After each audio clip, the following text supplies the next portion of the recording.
Assalaamu calaykum. Filimka maanta dabka inoo saaran wuxuu ku saabsan yahay dagaalkii labaad ee adduunka. Wuxuuna ku bilaabmayaa koox ka tirsan ciidanka cirka ee Mareykanka oo ku guda jira howlo sahmin oo ay ka wadaan badweynta Pacifiga. Kooxdan ayaa ka kooban kabtanka diyaaradda oo lagu magacaabo Harold Dixon iyo howlwadeenka raadiyaha oo lagu magacaabo Gene Aldridge iyo weliba bambaaniyaha oo isna lagu magacaabo Tony Bastol. Kooxda ayaa aad uga fogaaday diyaaraddii kale ee kula jirtay howlgalka, mana awoodaan waqtigan inay si iskooda isu jiheeyaan. Kabtan Harold ayaa go'aansaday inuu dib ugu celiyo diyaaradda markabkii ay ka soo kacday, laakiin shaqaalihii way ku guuldareysteen inay jiheeyaan diyaaradda. Gene ayaa isku dayay inuu la xidhiidho saldhigga, laakiin wuxuu la kulmay shucaaca Jabaaniiska oo hawada ku jira. Heerka shidaalka diyaaradduna hoos ayuu usii dhacayaa. Si diyaaradda loo fududeeyana, Tony wuxuu bamkii diyaaradda saarnaa ku tuuray biyaha. Baadhitaan dheer kadibna kabtankii wuxuu go'aansaday inuu diyaaradda ku dul dejiyo biyaha, wuxuuna shaqaalihiisii ku amray inay xidhaan waxyaabaha daruuriga iyo inay diyaariyaan doonta badbaadada. Markii uu si guul diyaaraddii ku soo dejiyena, kabtanku wuxuu ahaa qofkii ugu horreeyay ee ka baxay diyaaradda. Dadaal dheer kadibna labadii nin waxay maareeyeen inay ka soo baxaan diyaaradda si ay ula midoobaan kabtanka. Saddexdoodii markii ay doontii isugu yimaadeenna, doontii ayaa ka foorarsatay. Markii ay isku dayeen inay rogaanna, waxa ka lumay tooshkii ay siteen. Ugu dambeynna waxay ku guulaysteen inay si fiican u fuulaan doonta, iyagoo rajeynaya in la samata bixin doono isla maalinta xigta. Maalinkii xigay ayaa u bilaabmay, waxayna noqotay maalinkii koowaad ee ay ku qaataan badda dhexdeeda. Kabtankoodii ayaa u sheegay in loo baahan yahay inay indhahoodu furnaadaan si aanay u seegin diyaaradda samata bixinta. Daqiiqada kadib waxay arkeen diyaarad xawaaro sare ku socota, laakiin nasiib darro ma haystaan wax calaamada oo lagu garto. Waxayna bilaabeen inay ugu gacan haadiyaan dharkoodii si ay u helaan dareenka diyaaradda, laakiin nasiib darro diyaaraddii may dareemin. Kabtan Harold ayaa u sheegay inay tani ahayd jaaniskoodii u dambeeyay ee ay ku badbaadayeen, maadaama oo meesha ay ku sugan yihiin ay tahay dhulbadeedka cadowga. Taliskooduna iskuma hawli doonaan inay galaan baadhitaan kale, waxaana isugu darsamay cunto la'aan, biyo la'aan iyo weliba baqdinta ay ka baqayaan cadowga. Kabtankuna wuxuu eedda saarayaa Gene maadaama uu awoodi waayay inuu sugo signalka diyaaradda, wuxuuna la wareegay hoggaankii doonida maadaama uu ahaa kabtankooda. Wuxuuna labadii nin u sheegay inay u hoggaansamaan amaradiisa, wuxuuna amray inay faarujiyaan jeebabkooda bal inay ka helaan waxay ku noolaan karaan. Wixii ay siteenna waxay noqdeen baaskoolad iyo labadeedii qasnadood, xadhig siliga ah iyo waayir.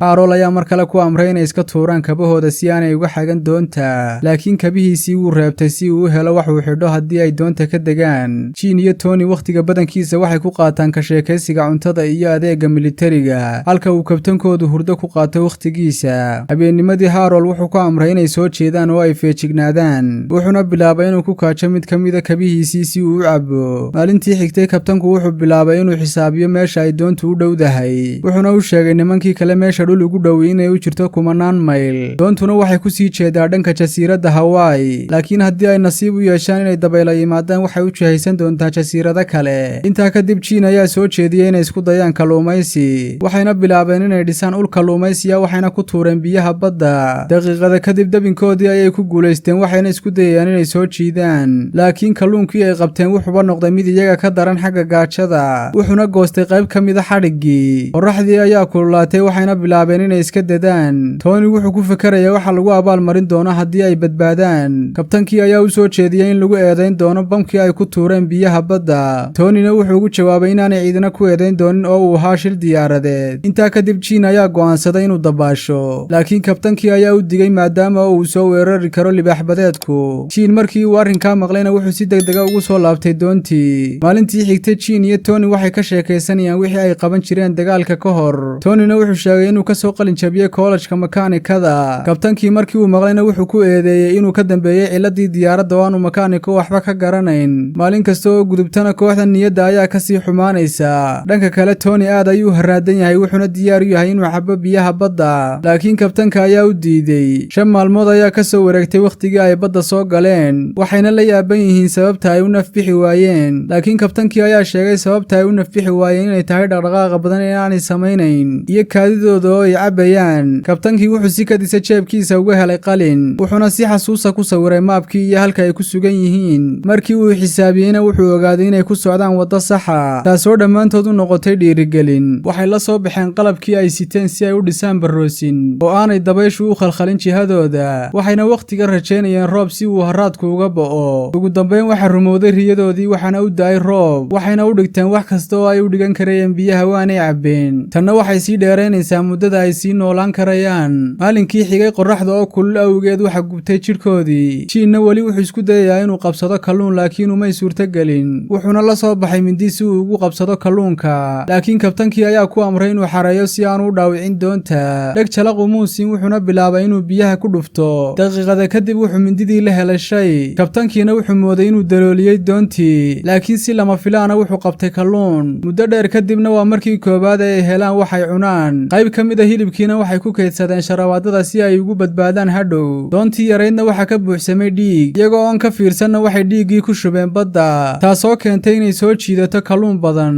kooxdiina waxay ogaadeen inay ku jiraan khatar oo uu ku hareeraysan yahay kalluun badani. habeennimadii jiin oo hurdo ka toosay ayaa wuxuu bilaabay inuu iska dhaqo dhiigga, isagoo si buuxda u ilaaway khatartii jirtay. waxaana islamarkiiba gacanta kaga dhagay kalluun. nasiib wanaag wuu ka badbaaday, waxaana gacantiisa ka muuqda ilkihii kalluunka. maalintii xigtay aad ayay u xumaatay kooxdii xaaladoodu. hilibkii kalluunku wuu ka dhammaaday, biyana hadalkooda daa. waana maalintii 15aad ee ay ku jiraan badda. intaa kadib shimbir ayaa ku soo dhowaatay kabtankii oo hurdo, waxaana toogtay jiin. kabtankii ayaa ku toosay, wuxuuna islamarkiiba isku tuuray biyaha si uu soo qabto shimbirta dhimatay. wuxuuna in yar u jirsaday inuu cuno kalluunkii, laakiin wuu ka badbaaday. waxayna cunto ka dhigteen shimbirtii. wakhtigu wuu iskurayaa, waxaana laga joogaa wakhtigii ay badda soo galeen 20 maalmood. kabtankii ayaa soo kacay, wuxuuna arkay labadii kale oo hurda. wuxuuna ku canaantay cod dheer isagoo weydiinaya sababta ay gaadhka u hayn waayeen. laakiin Tony ayaa u sheegay inaanu amrin labadooda oo isagu naftiisa ilaashado. waxayna weydiiyeen inta uga hadhay jasiiraddii uu sheegayey. wuxuuna u sheegay khariiradii inay ahayd mid been oo mala awaal ah. tanina waxay noqotay dulqaadkii u dambeeyey ee jiin. wuxuuna xasuusiyey sidii uu ugu qasbay inay iska tuuraan kabaha, iyo eedayntii khaladka ahayd ee uu ku eedeynayay cilladda diyaaradda. kabtankiina si lama filaana wuxuu u xasuustay wixii ka dhex dhacay diyaaradda, taasoo ahayd inuu dhowr daqiiqo seexday. sababtaa awgeedna ay u soo dhaafeen halkii loogu talagalay. wuxuuna garwaaqsaday inuu sabab u ahaa lumitaanka kooxdan. wuxuuna raaligelin siiyey nimankii kale. in muddo ah saddexdoodii waxay ku qaateen aamusnaan, iyadoo mid walba qalbigiisa ay ka guuxaysay fikrad gaara. qofkii ugu horreeyey ee hadlana wuxuu noqday jiin. wuxuuna soo jeedinayaa inuu helo waddo kale, isagoo isticmaalaya maabkii kabtanka. tanina waxay soo celisay kalsoonidii kooxda. kabtankiina wuxuu jarjaray kabihiisii si uu ula mid noqdo kooxda. iyagoo isku faraxsanna waxay ka wada hadlayaan waxay samayn doonaan marka ay dhulka u degaan. muddadii ay badda ku jireenna waxay noqotay 30 cisho. kooxdiina waxa soo food saaray haraad ba'an, waxayna lumiyeen rajadoodii ahayd inay badbaadaan. habeennimadii daruurihii ayaa isu ururay, kooxdiina waxa soo gashay rajo, laakiin ma oga roobkan inuu wato duufaan. in yar kadib doontii waxa qarisay mawjad. kabtankiina wuxuu ku dhacay badda, wuxuuna ku guulaystay inuu ku soo laabto doontii. laakiin mar kale mawjad weyn ayaa dabooshay doontii, waxayna dhammaantood quuseen biyaha. doontii rogmatayna waxa ka daatay dhammaan qalabkii saarnaa. si kastaba ahaatee kooxdii waxay maareeyeen inay dib ugu soo noqdaan doontii oo ay ka badbaadaan duufaantii. subaxnimadii kabtankii ayaa arkay Tony oo jiifa oo aan dhaqdhaqaaqayn, waxayna u maleeyeen inuu dhintay. laakiin si kadisa ayuu u libiqsaday, waanu u miirsaday. intaa kadib jiin ayaa meel fog ka arkay jasiirad, wuxuuna u sheegay kuwii kale. farxad ayay ishayn waayeen, waxayna u soo dhaqaaqeen jasiiradda. nasiib wanaag mawjad ayaa u soo qaaday xeeliga, waxayna kooxdii si wada jira u sagootiyeen doontii badbaadisay. waxayna iyagoo iskarabsanaya u dhaqaaqeen guryahoodii. filimkuna wuxuu ku dhammaanayaa halkan. waanad ku mahadsantihiin daawashada muuqaalka.